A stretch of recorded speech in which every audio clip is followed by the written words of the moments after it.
Мојот гостин во тема 1 денеска е Боријан Евтимов, председател на Универзитетското студентско собрание. Добро утро. Добро утро. Благодарам што дојдовте во студиото на утрински брифинг. Ве повикавме по вашето вчерашно отворено писмо кое се однесува на изборот на новиот представник во Националниот совет за високо образование. Овој национален совет број 15 членови, од кои само еден е представник на студентите. На што се должат вашите поплаки, што е она што е нерегуларно и нетранспарентно во овој процес? Прво би сакал, благодарам за поканата и можноста да разговараме на оваа тема која сметам дека е исклучително значајна. Прво би сакал да дам воед што е тоа Национален совет за високо образование и научно-истражувачка дејност. Тоа е веројатно најважното тело кое креира, создава политики за високо образование, научно-истражувачка дејност и студентски стандард именно.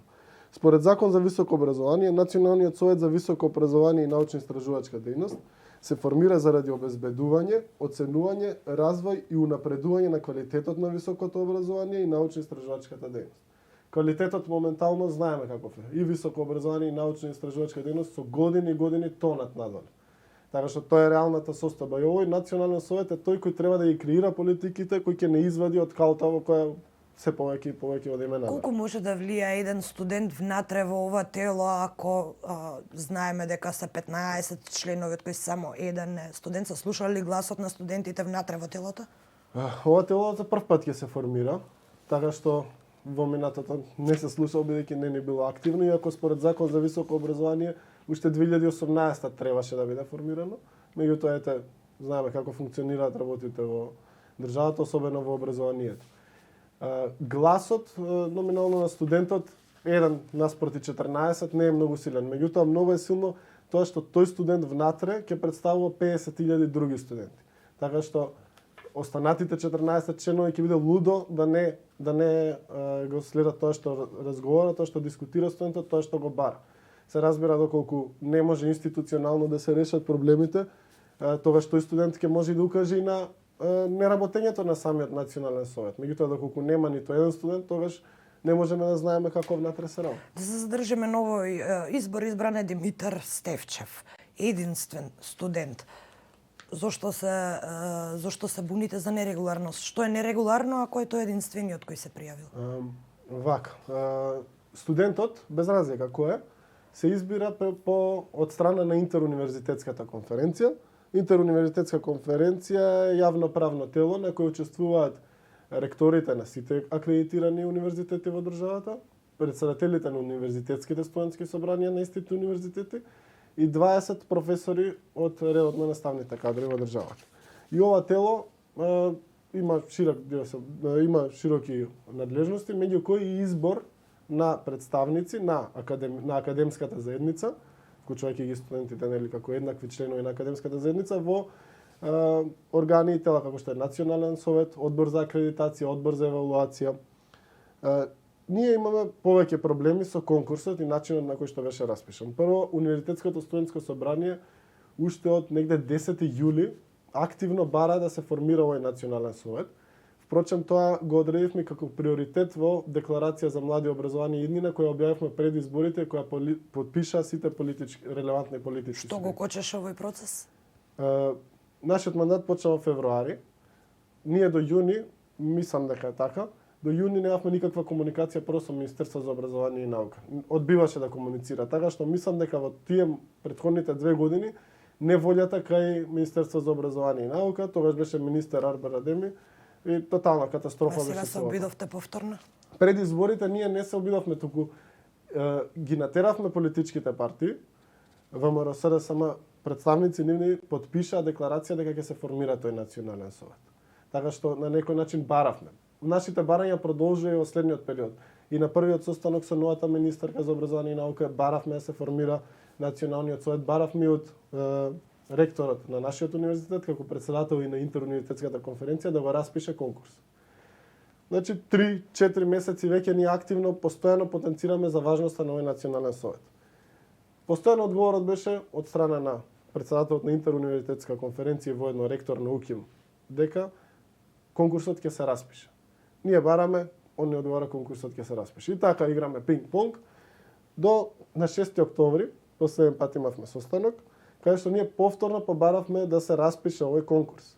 Од таму добивме уверување дека ќе биде распишан. При тоа на овој состанок не бевме информирани, иако или ако не знаел, тоа е страшна неорганизираност на универзитетот, и ако не сакал да не информира, тоа па други последици има. Конкурсот веќе бил распишан на 3 октомври во 2 дневни весници. Ние не бевме информирани, како единствени легитимни представници на студентите, не бевме информирани дека е распишан конкурс за избор на студент во Национален совет за високо образование. И тука гледаме еден остаток од минатото, од начинот на функционирање на универзитетите, каде што студентските представници се третирани како потрошен материјал за една употреба, клатиглави кои ќе да ректоре, кои ќе потврдуваат цело време, а не препознавање на студентите како еднаков субјект кој треба да ги има сите информации и да учествува во сите И што процеси. се случи на оваа видеоконференција? Велите немаше простор. Немаше видеоконференција. Значи, Во вашето вчерашно писмо велите дека не сте го слушнале гласот на избраниот студент. Така, значи, само да довршам околу конкурсот. И ние искажавме револт за начинот на кој што е распишан конкурсот, бидејќи ние не бевме информирани за конкурсот, дознавме од кога веќе истекоа роковите. И знаете, оно објавување на јавни конкурси во 2 дневни весници е практично кога сакате никој да не се пријави или да се пријави еден кандидат на самиот конкурс. Сега тука е првата грешка на интеруниверзитетската конференција. Ректорот на моите аргументи дека конкурсот е нетранспарентен, не е јасен, не е достапен за студентите, одговори се е по правила и прописи, односно конкурсот е распишан по правила и прописи во 2 дневни весници и на веб страната. Сега да видиме дел по дел, ќе се обидам да докажам како не е по правила и прописи. Во 2 дневни весници е објавен и добро, меѓутоа да очекувате дека 2020 година студентите да ги информирате преку Нова Македонија и Коха, со секоја почит на весниците, да не се лажем. Знаеме какви се трендовите електронски. Точно, да.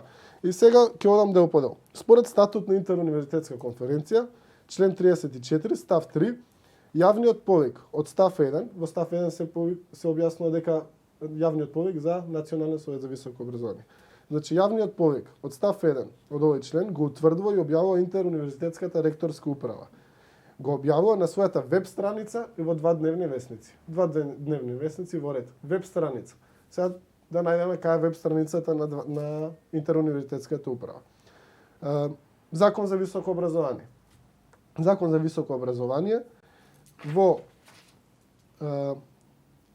член 89, каде се уредува работењето на Интеруниверзитетската конференција, став 7 вика: Интеруниверзитетската конференција има веб страна, чија содржина се уредува со општ акт кој го донесува Интеруниверзитетската конференција во согласност со овој закон.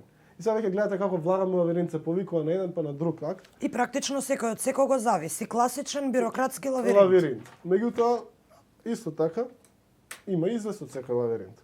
Ова е правилник за содржината и начинот на водење на веб страницата на Интеруниверзитетска конференција на Република Македонија. За да го најдете, треба да влезете во лавиринт, да се измачите и некако ќе го добиете. Меѓутоа, ете, јас во вторникот го добив овој правилник, каде што во член 3 вели: URL адресата на веб страницата на Интеруниверзитетска конференција е www.ikrm.edu.mk. Ќе завам гледачите да искуцаат сега оваа веб страница и да видат дали постои. Страницата не постои и не може Тоа е практично страницата на која што треба да се информираат студентите за овој избор. Значи, конкурсот е нецелосно објавен. Значи, не е по правила и прописи, како што сака да каже. Вие лесно е да речете се е по правила и прописи, кога никој друг не може да ги најде правилата и прописите. Меѓутоа, кога некој ќе се потруди, ќе ги најде грешките каде се. Настрана што не е транспарентен, не е испратен до студентите, конкурсот не е целосен согласно внатрешните акти. И ние ќе поднесеме, ќе отвориме постапка за поништување на овој конкурс како нецелосно објавен, нецелосно споделен до студентите. Првично имаме мирно решање на спорови во рамки на Интеруниверзитетска конференција. Скептик сум дека било што ќе се реши, а потоа ќе се упатиме на управен суд. Новоизбраниот Димитар Стефчев, поточно студентот кој треба да ве представува во ова ново тело, вели дека се информирал преку весникот Нова Македонија. Тој ова го изјавил за Мета МК, вели дека вие сте го побарале и се согласил на средба, сметајќи дека на истата ќе дискутираме за понатамошна заедничка соработка, но тој побара да се повлечам од конкурирањето. Дали е ова вистина? Тоа е И точно. зошто? Откако дознав ја за конкурсот, побарав информации кои се кандидати. Ме известија дека има еден единствен кандидат и ја остварив средба со Димитар Стефчев. На таа средба јас образложив зошто сметам дека овој конкурс е спротивен на сите демократски вредности, спротивен на духот на Законот за високо образование и на целата борба за студентско организирање која не доведе до тоа да имаме ние студентски представници било каде. Поради тоа што јас лично, а и останатите председатели на универзитетските студентски собранија и секој здраворазумен треба да смета дека овој конкурс е тотално нетранспарентен, тотално изигрување на процедурите.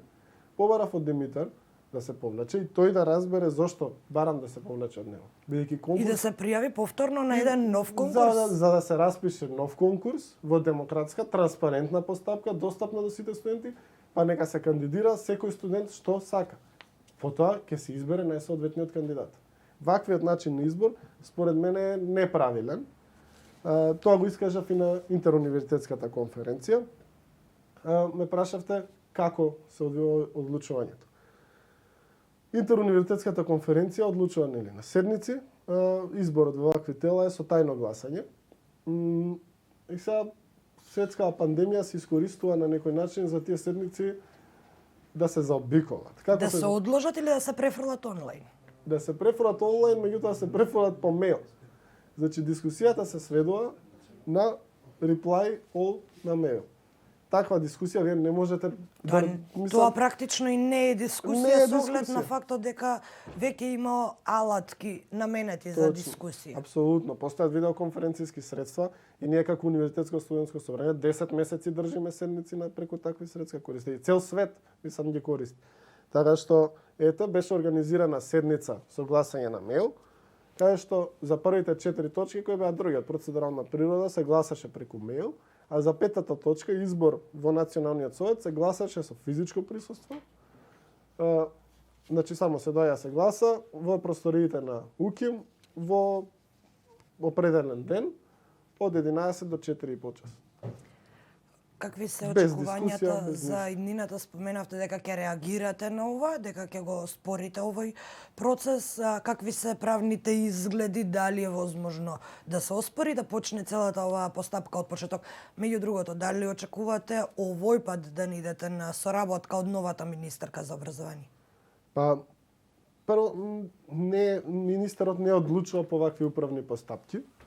И не можам да кажам моите очекувања. До сегашното наше искуство во работата е дека се залага за некоја по-транспарентна, по-инклузивна работа. Се формираше и едно консултативно тело Млади МОН, каде што ние како студентски представници и други младински организации заедно со институциите дискутираме за политиките, се собираме еднаш месечно.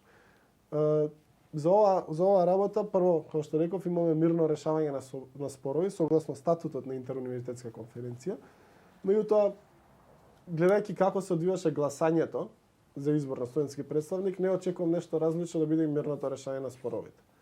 Потоа, доколку тука се одлучи спротивно на нашиот приговор, ќе се упатиме на надлежните органи пред управен суд, бидејќи имаме јасно кршење на внатрешните акти и правила за свикување на овој конкурс. Бидејќи има два услови. Едниот услов објавување на веб страната не постои, бидејќи страната не постои, така што има основ за да се поништи конкурсот како нецелосен.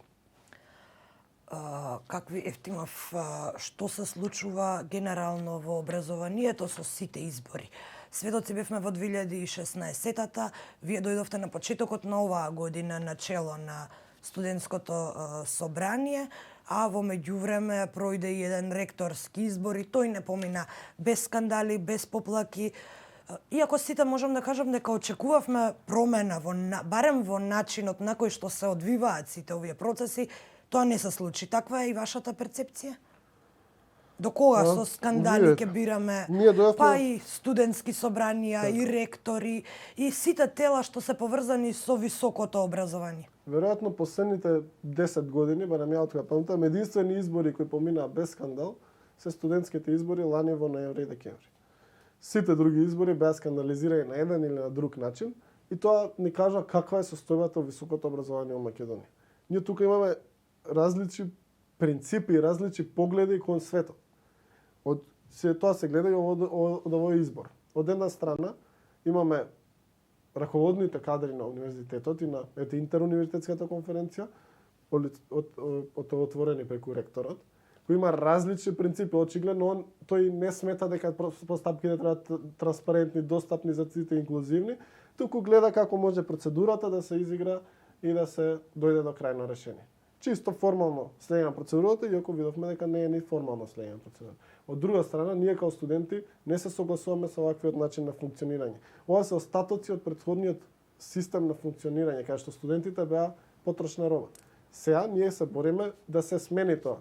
Не може да се смени за една година, се уште односот веројатно е некој чувство на супериорност има кај органите на управување, меѓутоа дефинитивно ќе се бориме да се смени тоа.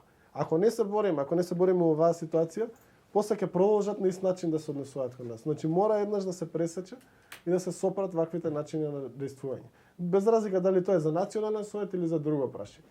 Во текот на овој мандат, во овие 8 месеци, ја ќе кажам, не сме задоволни од начинот на кој што работи универзитетот. Универзитетот тоне, пропаѓа, укиме катастрофален. Реални да бидеме. Ние имавме некое разбирање изминатите 8 месеци, заради тоа што ние дојавме февруари, март почна корона кризата, па се делуваше инцидентно, се обидувавме да се санираат моменталните последици.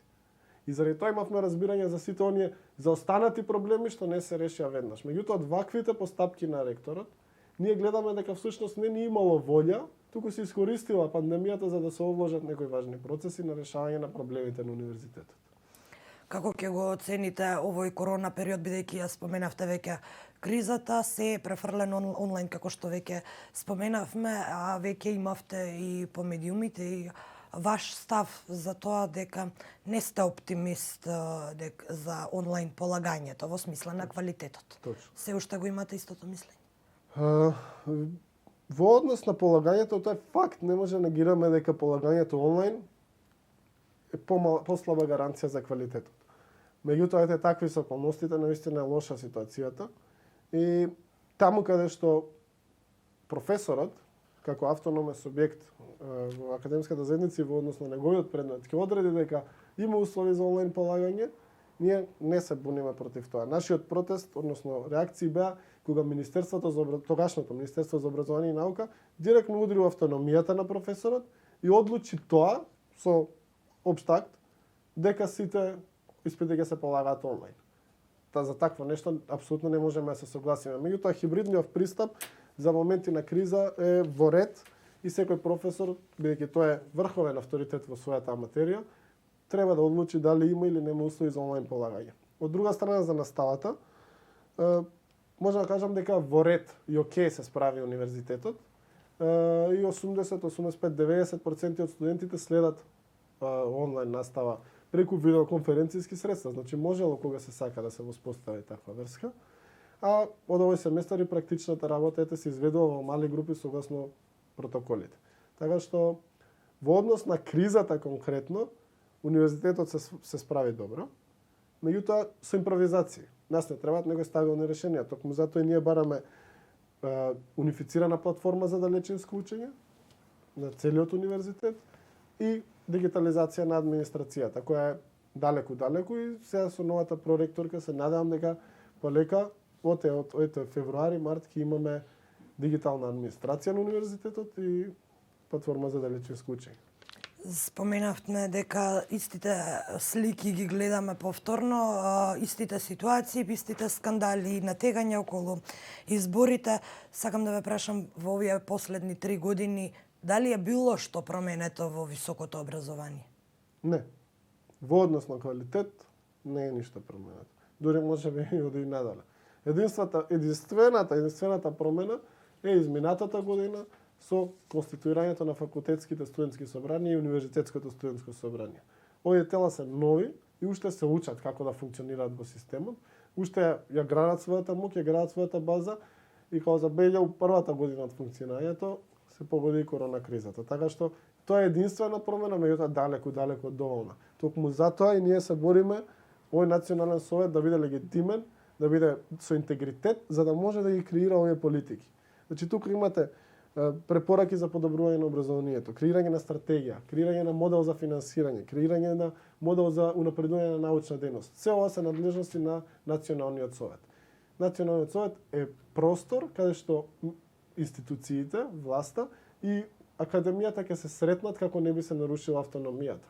Ако МОН ги диктира политиките, како што тоа беше случај во минатото, тогаш имаме напад на автономијата. Затоа Националниот совет е тој кој треба да ги креира. Ваков национален совет ќе биде тотално без интегритет и легитимитет. И Евтимов да го заокружиме овој разговор сосема за крај, кога бевте избран за председател на ова студентско тело, ветивте дека ќе се борите за укинување на оние непотребни трошоци за студентите. Докаде сте во таа борба? Решението за укинување на непотребните трошоци е нов модел, комплетно нов модел на финансирање на високо образование. Сега ние имаме јавни универзитети кои се финансирани од студентите. Тоа не се јавни универзитети. Државата мора да обезбеди нов модел за финансирање во кој што ќе им исплаќа на универзитетите реален трошок за финансирање по глава на студент. Трошоците се огромни, дел се вина на универзитетите, меѓутоа дел се неопходни за да може да функционираат. Ова борба е двонасочна. Една е за државата да одвојува повеќе пари за образованието, а друга е внатре во универзитетот да се скратат трошоците. Докаде сме? Имаме поднесено бара, имаме поднесено иницијативи, меѓутоа не можам да кажам дека сме блиску до решение. И сосема за крај, очекувате и имате ли поддршка од професорите или сепак чувствувате дека се уште не се застанати на страната на своите студенти? Па да, поедини професори изразуваат поддршка така во интерна комуникација, меѓутоа досега јавно не е застанале професорите, ете на ректорска управа, на сенат, на интеруниверзитетска конференција, јавно ниту еден професор не изразил поддршка за ставовите на студентите. Боријан Евтимов, председател на студентското собрание, благодарам што одвоивте време утринава да дојдете во утрински брифинг. Секако ќе продолжиме да ја следиме и да ја разговараме оваа тема, можеби повторно ќе ве викнеме, па не се знае, можеби со новоотворен конкурс ќе можеме и овде да ги слушнеме ставовите на сите кандидати. Благодарам уште еднаш. Ви благодарам на поканата.